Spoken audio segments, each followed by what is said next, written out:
एक चीज़ और है, लोगों का हमेशा कहना होता है निवेश करने में रिस्क होता है कि मैंने किया ठीक तो है। पैसा आएगा ही नहीं ये उनकी धारणा है, हाँ, सोच है। बिल्कुल। तो ये सोच सही है या गलत है? देखो मैं आपको इस तरीके से समझाना चाहूँगा कि देखो रिस्क तो हर जगह है, ठीक है। आप सबसे ज़्यादा सेफ कहाँ पर हो? घर में अपने। घर पे। बट अगर आपको पैसा कमाना है तो बाहर निकलते हो, बिल्कुल निकलता ठीक है। हम्म, आज मेरा जो बच्चा है वो सबसे ज़्यादा सेफ कहाँ पर है? घर पे। हम्म, बट मैं स्कूल भेजता हूँ उसको, बिल्कुल बेचता है। भेजते हैं, हाँ। ठीक है। आज जो एक प्लेन है हम्म, वो सबसे ज़्यादा सेफ कहाँ पर है? एयरपोर्ट पे। हम्म, मगर उसको उड़ना पड़ता है अगर पैसा कमाना है तो। हाँ, एक शिप जो होता है वो कहाँ पे ज़्यादा सेफ है? पोर्ट पे, राइट। बट वो जब समुद्र में गोते खाता हुआ किसी रिस्क दूसरी है। कंट्री पहुंचता है हाँ। तब जाके उसको उसका पैसा मिलता है। हम्म, तो वैसे ही जो हमारा पैसा है वो हमारे बैंक अकाउंट में सेफ है, हम्म, मगर आपको उससे अगर रिटर्न अगर चाहिए तो उसको थोड़ा सा घर हमें घर से बाहर निकालना पड़ेगा। रिस्क हर जगह है, बिल्कुल है। बस हमें रिस्क को ये देखना है कि हमें ब्लाइंड रिस्क नहीं लेना, हमें कैलकुलेटिव रिस्क लेना है, हम्म, ठीक है ना। तो आज जिनको हमको लगता है कि हमने पैसा बैंक में रखा है, बैंक एफडी करा रखी है, तो वो आपका पैसा ये मान लो घर में है, जब तक वो पैसा बाहर नहीं जाएगा वो ग्रो नहीं करेगा। रिस्क हर जगह है।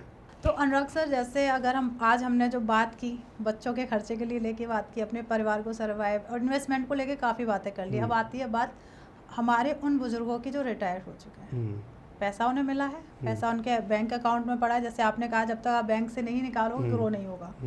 तो वो किस तरीके से इन्वेस्ट करें कि उनको रेगुलर इनकम भी मिलती रहे, जो अपने खर्चे भी सरवाइव करते रहें। तो ऐसे लोगों के लिए आप क्या सलाह देना चाहेंगे? वो किस तरीके से अपने पैसे को ग्रो कर सकते हैं और अपने रेगुलर खर्चे निकाल सकते हैं?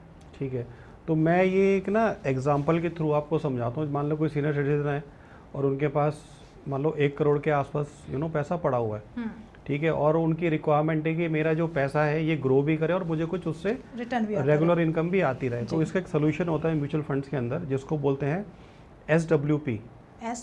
हाँ, सिस्टमैटिक विड्रॉल प्लान। ओके, ठीक है, इसको थोड़ा सा मैं अगर और इलेबोरेट करूँ तो जैसे शुरू में हम करते हैं SIP, सिस्टमैटिक इन्वेस्ट प्लान। हम पैसा जोड़ रहे हैं, ओके, पैसा जुड़ गया, अब मुझे वापस चाहिए तो उसको बोलते हैं SWP, okay, systematic withdrawal plan. तो मान लो किसी सीनियर सिटीजन के पास कुछ इकट्ठा पैसा पड़ा हुआ है जो उसने जोड़ा था अपने पूरे लाइफ टाइम के अंदर, जब वो जॉब कर रहा था, बिजनेस कर रहा था, अब उसमें इकट्ठा पैसा पड़ा है, वो कहाँ इन्वेस्ट करे। तो मैं आपको एक एग्जांपल दे दूँ। सपोज करो किसी सीनियर के पास 1 करोड़ रुपए पड़ा हुआ है, ठीक है, वो उसको SWP पे इन्वेस्ट कर दे, ठीक है। और आज के टाइम में अगर हम जो भी हाइब्रिड फंड के रिटर्न देखें, वो कहीं ना कहीं 12 से 15% के बीच में आ जाती है, बट हम भी चलो कम मान लेते हैं 12% के आसपास, ठीक है। तो उनको क्या करना है, किसी अच्छे हाइब्रिड फंड में इन्वेस्ट कर देना है 1 करोड़, ठीक है, और उसमें से विड्रॉ करना है वो 6% के हिसाब से करना है। अच्छा, 6%। हाँ, तो जैसे कि 1 करोड़ का हो गया 6 लाख रुपए, ठीक है, ठीक है, तो ये मंथ का हो गया 50,000 रुपये, उनको रेगुलर इनकम आने लग गई। हाँ, रेगुलर आने लगी। ठीक है, इसमें एक रूल और है कि आपको जब आपने इन्वेस्टमेंट करी है तो उस ईयर से ना इन्वेस्ट करके नेक्स्ट ईयर से आप शुरू करें इस प्रोसेस को। ओके, जैसे वरना तो मैं प्रिंसिपल ही खाने लग जाऊंगा अपना। ओके, मतलब जैसे मैंने इस साल 2025 में इन्वेस्ट किया, तो मुझे जो सर्टेन इनकम, जो रेगुलर इनकम चाहिए, वो 2026 से हमें निकालना हाँ, चाहिए। मैं नेक्स्ट ईयर से उसको लेना स्टार्ट करूँ, ठीक है, वरना मैं प्रिंसिपल से ही खाना शुरू कर दूंगा। ओके, ठीक है, तो क्या होगा कि आपके पास रेगुलर इनकम आने लग गई 50,000 की, ठीक है। और मैं ये मान लेता हूँ कि ये जो है हम ये 20 ईयर्स के लिए करेंगे, ठीक है, ठीक है। तो ये अप्रॉक्सीमेटली जो पैसा है, आप लेते भी चले गए पैसा, ठीक है, 50,000 रुपये महीना, तो ये 20 साल में आपने कितना पैसा विड्रॉ कर लिया? 1 करोड़ 20 लाख। 1 करोड़ 20 लाख हो गए। ठीक है, 20 साल में हम इतना पैसा निकाल लेंगे। 1 करोड़ 20 लाख हो गए। हाँ, 50,000 रुपये मंथली निकाल रहे हैं, तो साल के 6 लाख रुपए हो गए, ठीक है। 10 साल में हो गए ये 60 लाख, ठीक है, और 20 साल में हो गए 1 करोड़ 20 लाख। हाँ, तो आपने 1 करोड़ रुपए लगाया था, आपने 1 करोड़ 20 लाख रुपए निकाल लिए। उसके बाद भी पता आपकी वैल्यू कितनी होगी? कितनी? ऑलमोस्ट 3 करोड़। 3 करोड़, मतलब 1 करोड़ और कुछ अमाउंट हमने निकाल भी लिया। निकाल लिया, उसके बाद जो कि फंड वैल्यू होगी वो भी 3 करोड़ के आसपास होगी। मतलब अगर टोटल देखा जाए तो हमें 1 करोड़ इन्वेस्ट करने के बाद लमसम 5 करोड़ के अराउंड हमें पैसा मिल जाएगा। हाँ जी, काफी क्योंकि रीज़न बताता हूँ क्या हो रहा है, ये कंपाउंडिंग हो रही है नंबर 1। दूसरा क्या है कि जो आपको पैसा है आप विड्रॉ तो 6% के हिसाब से कर रहे हो, बट जो बैलेंस पैसा है वो 12% से हम एवरेज लेके चल रहे हैं, उस पर वो ग्रो करता जा रहा है। ठीक है ना, काफ़ी अच्छा हाँ जी, अमाउंट भी है। हाँ, और मैं आपको बहुत बड़ा कोई रिटर्न नहीं बता रहा, मैं ये नहीं कर रहा 20%, मैं रीजनेबल बता रहा हूँ। ये रिटर्न दिया है मार्केट का, जो जब से मार्केट स्टार्ट हुई है मार्केट का रिटर्न जो रहा है 15 से 16% रहा है।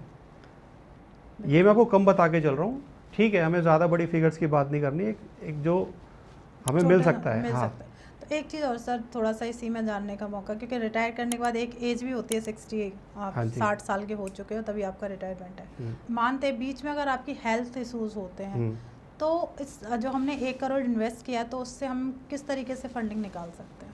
आप जितना चाहो उतना निकाल लो, इसमें कोई लॉक इन नहीं है।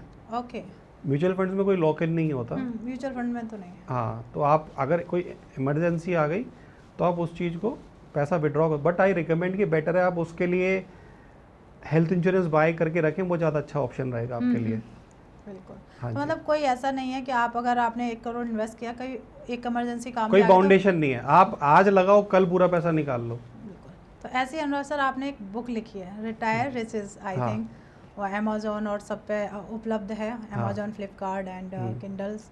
तो इसके बारे में थोड़ा मैं आपकी बुक के बारे में जानना चाहूँगी, कैसे आपको आइडिया आया कि आपको ये बुक लिखनी चाहिए, और किस रिटायर रिचेस के नाम से समझ में तो आ रही है कि कहना क्या चाहती है, फिर भी मैं आपसे जानना चाहूँगी क्या मकसद रहा आपको ये बुक लिखने का? देखिए, मैं काफ़ी ना 10-15 साल से खुद भी परेशान रहा, मतलब मैं समझ नहीं पा रहा था कि एक्चुअल में प्रॉब्लम है कहाँ पे। ठीक है, तो वही मैंने देखा कि आज तो हम सब कुछ मेरी बॉडी अच्छे से काम कर रही है, मैं कमा रहा हूँ, ठीक है, सब कुछ अच्छा चल रहा है, बट मैं एक उस फेज़ की बात करता हूँ जब अगर इनका मेरे मैं काम नहीं कर पाऊँ, उस सिचुएशन की मैं बात करना चाहता हूँ। उस समय क्या होगा, ठीक है, तो उसी को दिमाग में रखते हुए ये मेरा आइडिया है कि मैं एक बुक लिखता हूँ रिटायर रिचेस के नाम से, जिसमें ये है कि लोगों को मैं अवेयर करना चाहता हूँ कि what is the importance of retirement. ठीक है, आज आपका सबसे बड़ा दोस्त आपका पैसा ही है, बिकॉज हम जिस सोसाइटी में आज के टाइम में रह रहे हैं, कोई हमें रेस्क्यू करने नहीं आएगा, ना गवर्नमेंट आएगी, ना रिलेटिव आएंगे, ना नेबर आएंगे, ना बच्चे आएंगे, ठीक है, कोई नहीं आएगा। तो आपको इसमें सिचुएशन खुद ही बाहर निकलना है। बिल्कुल। तो अगर इसलिए इस बुक का जो मेन पर्पस है वो अवेयरनेस फैलाना है कि आपको जगना पड़ेगा, आज अपने पैसों को लेके सीरियस होना पड़ेगा, और आपको उस समय के लिए पैसा जोड़ना है कि जब आप कंफर्टेबली जी पाए रिटायरमेंट। बिकॉज आप खुद देख रहे हो महंगाई कितनी बढ़ती जा रही है, बहुत ज़्यादा। तो आज से 20 साल महंगाई कम तो होने वाली नहीं, और बढ़ने वाली है। तो अगर आज से हम पैसा सेव नहीं करेंगे तो उस टाइम के लिए आप कैसे सर्वाइव करोगे। आज जब मैं फैमिली से मिलता हूँ, मैं उनसे बैकअप पूछता हूँ, तो किसी के पास महीने भर का बैकअप है, किसी के पास 2 महीने का, किसी का 6 महीने का। मैं काफ़ी लोगों से क्वेश्चन पूछता हूँ कि आज आपकी सैलरी ना बंद है, कितने दिन आप सर्वाइव कर पाओगे, तो कोई कहता है महीने भर, 3 महीने, 6 महीने, दैट्स इट, लास्ट 1 ईयर। तो ये बुक का पर्पज़ ही लिखने का कि अवेयरनेस फैलाना रिटायरमेंट को लेके, क्या हम गलतियाँ कर रहे हैं, कहाँ गलत इन्वेस्टमेंट नहीं करनी है, इसमें सब चीज़ है। वुमेंस के बारे में, सीनियर सिटीजन के बारे में, यंग के बारे में, एक मैरिड कपल के बारे में। अच्छा, सब कुछ है इस बुक के सब कुछ कवर्ड है इसके अंदर। तो मज़ेदार बुक है, हमें भी पढ़नी चाहिए। मैं भी ऑर्डर करूँगी। हाँ, ये कोई कहानी वाली बुक नहीं है, कोई जिसमें आपको कोई सपने की दुनिया, कोई फिक्शन नहीं है, ये रियलिटी है। पैसे को लेके आपको अगर अपनी आंखें खोलना चाहते हैं तो आप इसको ज़रूर पढ़ें। बिल्कुल, और हर किसी को पढ़नी चाहिए, ये मैं भी रिकमेंड करूँगी। क्योंकि मैंने भी आज बहुत कुछ सीखा और जाना है कि इन्वेस्टमेंट ज़रूरी क्यों है। आपको अगर अपनी 60 साल के बाद ज़िंदगी अच्छे से सर्वाइव करनी है तो आज इन्वेस्टमेंट कर लो, नहीं तो रिग्रेट रहेगा। मैं आपको एक छोटी सी चीज़ और बोलना चाहूँगा। आज के टाइम में जो रिटायरमेंट है ना, लोग आज के टाइम 45 में रिटायर होना चाहते हैं। जो यूथ है वो चाहता है मैं 25 पे शुरू करूँ, 45 में रिटायर हो जाऊँ, ठीक है ना, मगर बस वो चाहता है। होएगा कैसे भाई, तू सेव ही नहीं करेगा तो तू जिंदगी का रिटायर नहीं हो सकता। बिल्कुल नहीं हो सकते, करेक्ट, आपने बहुत सही बात कही है। हाँ, तो आपका पैसा ही सब कुछ है। आज इन्वेस्टमेंट करेंगे तो हो सकता है कि अगर हाँ। 45 के बाद भी आप हाँ। रिटायरमेंट ले रहे हो हाँ। तो एक लेविश लाइफ आप जी सकते हैं। आपको हाँ। कहीं घूमना है तो आपके पास ऑलरेडी इन्वेस्टमेंट है तो आप उसका यूज़ कर सकते हैं। हाँ, लोग फालतू की बातें कर रहे हैं आज के टाइम में, इमोशनल, कि पैसा कुछ भी नहीं है, पैसा हाथ का मैल है, ये सब फालतू की बातें हैं। एक्चुअल में आपको किसी भी सिचुएशन से जो बाहर है ना, वो पैसा ही निकाल सकता है, और कोई भी नहीं है। कोई महात्मा नहीं निकाल सकता, कोई गवर्नमेंट नहीं, और कोई आपका बेस्ट फ्रेंड भी नहीं आपको रेस्क्यू कर सकता। Your money is the only which rescue right, from the difficult situations. Absolutely, एकदम करेक्ट है। क्योंकि कहीं ना कहीं पैसा हर जगह, अगर आपको हाँ। एक रिस्पेक्ट चाहिए वहाँ पे पैसा हाँ, है। बिल्कुल, आप उसके घर बारे में से बाहर रिस्पेक्ट नहीं निकल है, तो पैसा है। कोई रिस्पेक्ट नहीं है आपकी। कोई रिस्पेक्ट नहीं है, करेक्ट, एकदम हाँ। सही बात कही।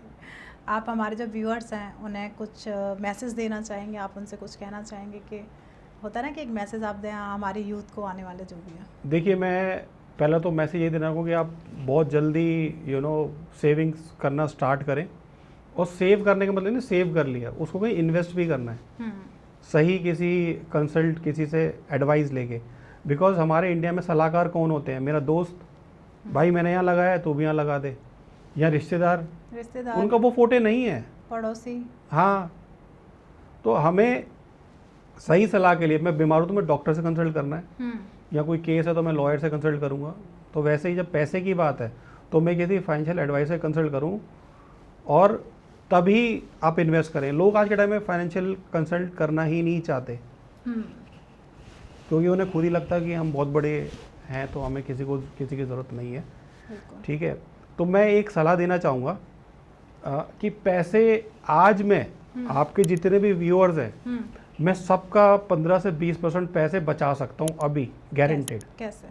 बिल्कुल। अगर आप लाख रुपए कमा रहे हो, हाँ, तो 20,000 में गारंटी बचा सकते हो आप। एक फॉर्मूला देके जा रहा हूँ, बिल्कुल, ठीक है। अपने मोबाइल से आपको जितनी भी फूड डिलीवरी ऐप्स हैं उनको डिलीट कर देना है, ठीक है, ठीक है। हाँ। जितनी भी ग्रॉसरी डिलीवरीज ऐप हैं उनको आपको डिलीट कर देना है। जितनी भी यूपीआई पेमेंट्स वाली ऐप हैं उनको डिलीट कर देना है, ठीक है। जितने भी ओटीटी सब्सक्रिप्शंस हैं वो आपको डिलीट कर देने हैं, ठीक है। आपका मैं गारंटीड कह रहा हूँ 15 से 20% पैसा बचेगा। हम क्या कर रहे हैं, केवल हम आज के टाइम में हम ना जो चीज़ की ज़रूरत है हम वो नहीं खरीद रहे, जिस चीज़ से हमें इन्फ्लुएंस हो रहे हैं वो खरीद रहे हैं। भले हम चीज़ मंगा लेते हैं, ये तो मैंने फालतू में मंगा ली, करेक्ट, ठीक है ना।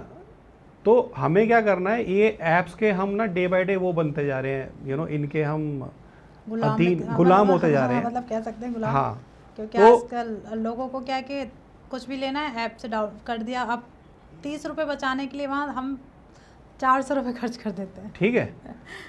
तो इससे इससे होगा क्या, जो पेमेंट है ना आप उसको मुश्किल बना दो, ठीक है। आप एटीएम से विड्रॉ करो और फिर पे करो, पेनफुल कर दो सिस्टम को।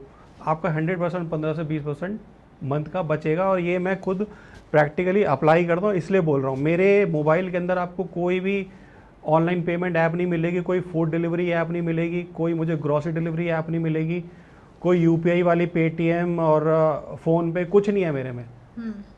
मुझे पेमेंट करनी है, मैं घर जाता हूँ, नेट बैंकिंग ऑन करता हूँ तो पे करता हूँ। उसको ऐड करूँगा पहले बिलर को, मुश्किल कर दिया मैंने सिस्टम, वैसे पे किया। या दूसरा मैं कैश विड्रॉ करूँगा और तो पे करूँगा।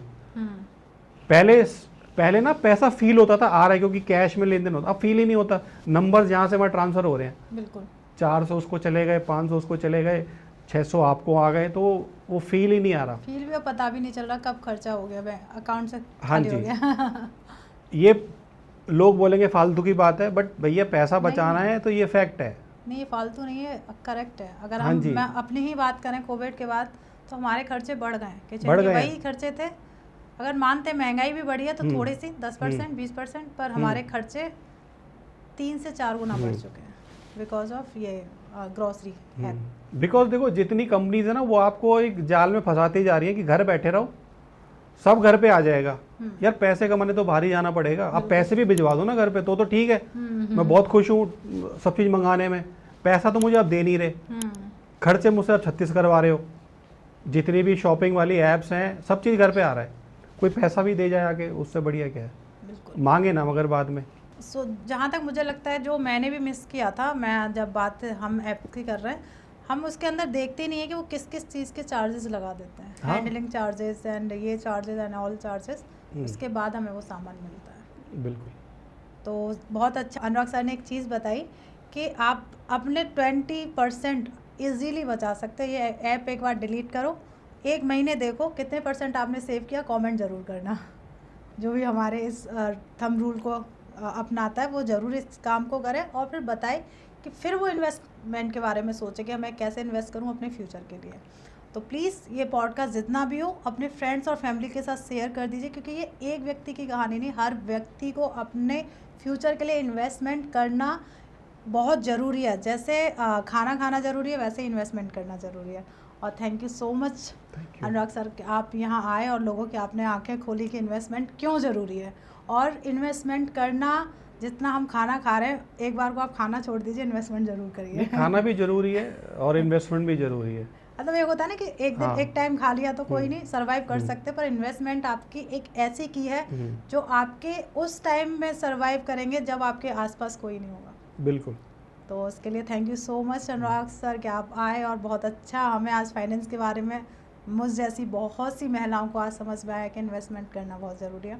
और प्लीज़ ऑडियंस रुकिए, यहाँ तक आपने सुना उसके लिए तहे दिल से थैंक यू सो मच। और प्लीज़ चैनल को सब्सक्राइब कर लीजिए। बहुत सारे सवाल, बहुत सारे प्रश्न, बहुत सारे फाइनेंस को लेकर आपके दिमाग में जितने भी आइडियाज़, सवाल हैं वो कमेंट में ज़रूर करिएगा। सर की टीम या हमारी टीम की तरफ से उसका आंसर आपको डेफिनेटली मिलेगा ही मिलेगा। और प्लीज़ लाइक ज़रूर कर दीजिएगा और मिलते हैं एक नए एपिसोड में। जब तक आप अपने घर में स्वस्थ रहें, मस्त रहें। राधे राधे।